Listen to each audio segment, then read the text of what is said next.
Are you lost? Or are you found within the confinements of your temporary home, constantly reminded that it is not your own? No, you are lucky that this place is even available to you, because there are children elsewhere that have it worse than you. Is that it? Does having it worse give you an excuse to change my way of thinking, to wrap your manipulative fingers, hands dipped in deception as they grow like ivy in the crevice of my brain, squeezing, suffocating the soft hope beneath its clutch, saying you are not worthy of this air? To mold and to harden as if an accessory to my mind, gravity pulling down as my confidence oozes like the last gasp of breath underwater?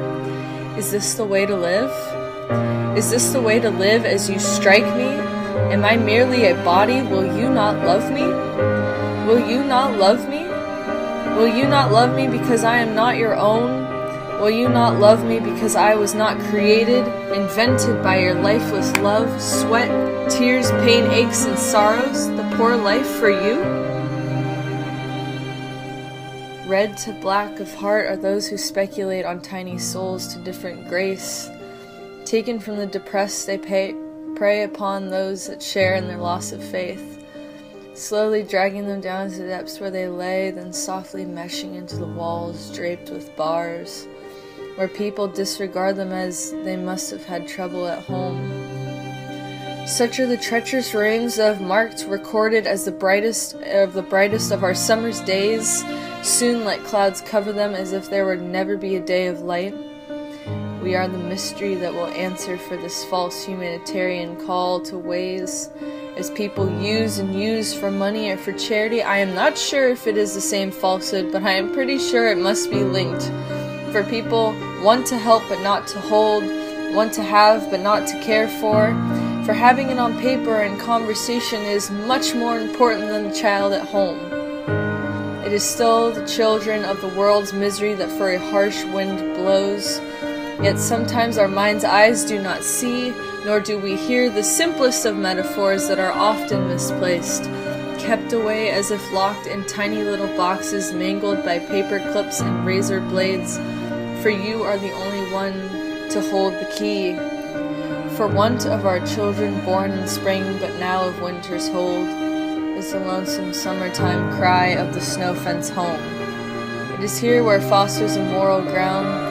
On lonely hilltop it waits, and to our ears will seek the rushing empty summer winds through weathered pickets, separating good from bad, as if security for the household, not knowing it is already inside, openly sounds the howling.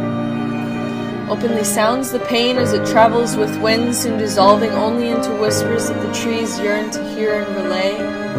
They are the silent, the deaf, the brave who would never once stand up and say, yes, that is me. They regard themselves as people standing behind shadows, slowly creeping upon self as if to scare them for what lay beyond the confinements of their mind.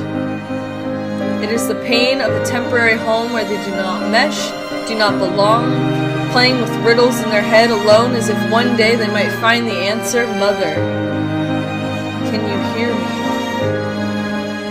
Mother, I yell as the word bounces about the solitary walls, riddles turning into rhymes or Chinese or crossword puzzles. Where are you now?